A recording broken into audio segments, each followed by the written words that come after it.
Wiper voice YouTube channel நேயர்களுக்கு வணக்கம். முக்கியமான டாபிக்ஸ் பத்தி பார்த்துட்ருக்கோம். அதில இப்ப நம்ம முக்கியமான டாபிக் என்ன அப்டின்னா, இது உண்மையிலே ஒரு முக்கியமான டாபிக்கும் கூட. அதாவது அப்பா, மகன் சண்டை தான். அது உங்களுக்கு நல்லாவே தெரியும். அப்பா, மகன் சண்டை அந்த மிகப்பெரிய ஒரு கட்சியோட பிளவுக்கு முக்கிய காரணமாக அமைஞ்சிருக்கு. என்ன அடிப்படை காரணம் என்று பார்த்தோம் அப்டின்னா, மகன் வந்து தந்தையை வயது மூப்பாகிவிட்டது. அவர் வந்து வழிநடத்த வந்து சற்று தொய்வு இருக்கிறது. ஸோ நான் வந்து நான் கட்சிய வந்து வழிநடத்துற கெப்பாசிட்டி எனக்கு இருக்கு அப்படின்ற ஒரு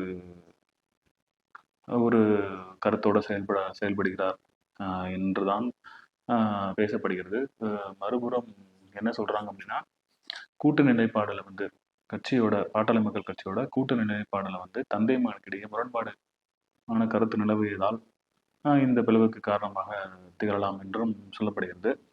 எது எப்படியோ ஒரு மிகப்பெரிய ஒரு கட்சி கணிசமான எம்எல்ஏக்களையும் ஒரு ஓட் பேங்கையும் வைத்துள்ள கட்சி தந்தை மகன் அவர்களுடைய பிரச்சனை காரணமாக சற்று ஒரு குழப்பமான சூழல் தான் நிலவுதுன்னு சொல்லலாம்.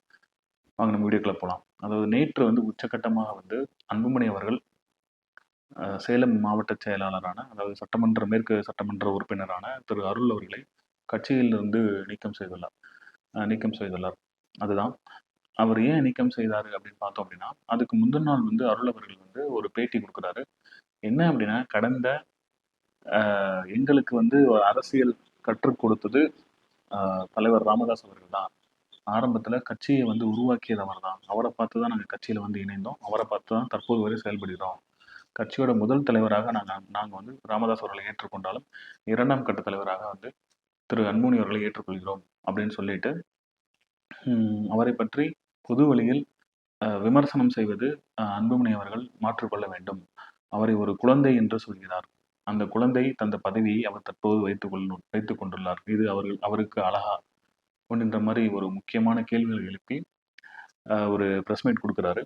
ஸோ இதை பார்த்து கொதித்து எழுந்த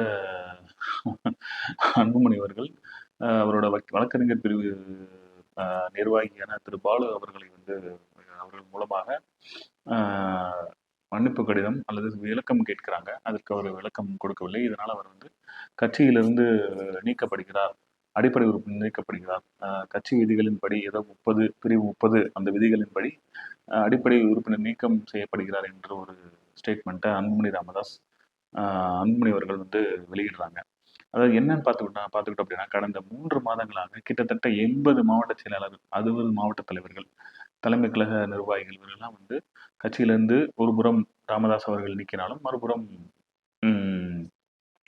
அன்புமணி அவர்கள் அவருக்கான ஆதரவாளர்கள் இது நீக்கம் நடவடிக்கை செல்லாது, அவங்க வகிக்கின்ற பொறுப்பில் தான் அவங்க வந்து தொடர்றாங்க அப்படின்ற மாதிரி ஒரு கருத்தை சொல்லிட்டு வர்றாங்க. இதுதான் அவங்களுக்குள்ள ஒரு குடும்ப பிரச்சனை. பார்த்தோம் அப்படின்னா அந்த 2 ரீசன் தான் சொல்லப்படுது.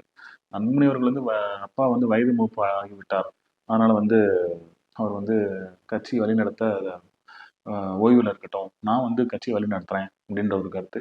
இந்த பாயிண்ட்டை தான் வந்து அருள் அவர்களும் சொல்றாங்க. என்ன அது எப்படி சொல்றாருன்னா, கடந்த 3 ஆண்டுகளாக தைலாபுரம் தோட்டத்தில் தந்தையை வந்து முடக்கி வைத்தது யார், அந்த முடக்கத்துக்கு காரணம் யார் அப்படின்ற மாதிரி அந்த அன்புமணி தான் அப்படின்னு குற்றம் சாட்டுறாரு. தைலாபுர தோட்டத்துல வந்து ஒவ்வொரு வியாழக்கிழமையும் மருத்துவ ஐயா ராமதாஸ் அவர்கள் செய்தியாளர் சந்திப்பாரு. ஸோ இன்னைக்கு வியாழக்கிழமை, இன்னைக்கு செய்தியாளர் சந்திப்புல அவர் என்னென்னமான தகவல்களை சொல்றாருன்னு பார்க்கலாம். அதுக்கு முன்னாடி நேற்று வந்து அவங்க தைலாபுர தோட்டத்துல அந்த பாமகவோட கட்சியோட சமூக நீதி பேரவை மாநில தலைவர் திரு கோப்போ அவர்கள், வழக்கறிஞர் கோப்போ அவர்கள் வந்து ஒரு செய்தியில சந்திக்கிறாரு. அதுல அவர் என்ன சொன்னார் அப்படின்னா, கட்சியோட தலைவர் அவர்கள் தான் கட்சி பொறுப்பில் நீக்கும் அதிகாரம் அவருக்கு மட்டும்தான் உள்ளது. ஸோ இதை வந்து பிறர் புரிந்து கொள்ள வேண்டும் அப்படின்னு சொல்லிட்டு அவர் இன்னொரு தகவல் சொல்றாங்க. ஸோ அப்போ வந்து செய்தியாளர் ஒரு குறிப்பிட்ட கேள்வியை கேட்குறாங்க.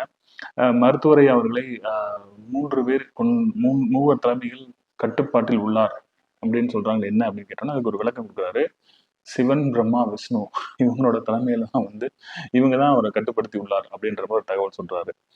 ஸோ எது எப்படியோ பாட்டாளி மக்கள் கட்சி விரைவில் தனது குடும்ப பிரச்சனைகளை தீர்த்து தங்களுக்குள் முடித்து வைத்துக் கொண்டு அதை நம்பியுள்ள மிகப்பெரிய தொண்டர்களை தொண்டர்களுக்கு மன உளைச்சலுக்கு உள்ளாக்காமல் மீண்டும் ஒற்றுமையாக இருந்து தேர்தலை சந்திக்குமாறு தொண்டர்கள் அங்கங்கே வேண்டுதல் வைக்கிறாங்க. ஸோ அதையும் பாட்டாளி மக்கள் கட்சிக்காரங்க கவனத்தில் கொள்ள வேண்டும். எங்கள் சேனலை சப்ஸ்கிரைப் பண்ணுங்கள், லைக் பண்ணுங்கள், ஷேர் பண்ணுங்கள். Thank you very much.